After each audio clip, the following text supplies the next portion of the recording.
Hi అండి, తెలుగింటి అత్త కోడల రుచులకు స్వాగతం అండి. నేను మీ కోడలండి, అత్తమ్మ కోడలే.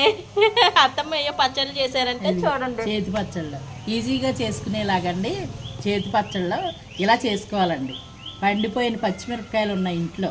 ఇందులో ఏం చేశానంటే 2 స్పూన్లు ఏడుశనగ గుళ్ళు, 2 స్పూన్లు పచ్చెనగపప్పు, 2 స్పూన్లు పొట్టు మినపప్పు, 1 స్పూన్ జీలకర్ర, పచ్చిమిరపకాయలు, అన్ని పచ్చిమిరపకాయలు వేసాను, పండిపోయిన పచ్చిమిరపకాయలు.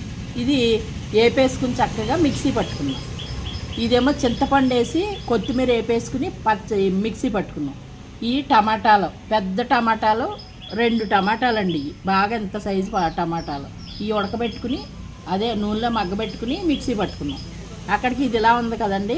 ఇది చూడండి, చెట్టుది ఒక మామిడికాయ, పచ్చి మామిడికాయ చెక్కేసి మిక్సీ పట్టారు. ఇది కొబ్బరి చెక్క ఒకటి కోరకుండాను మిక్సీ పట్టారు. ఇప్పుడు ఈ 2 ఉన్నాయి.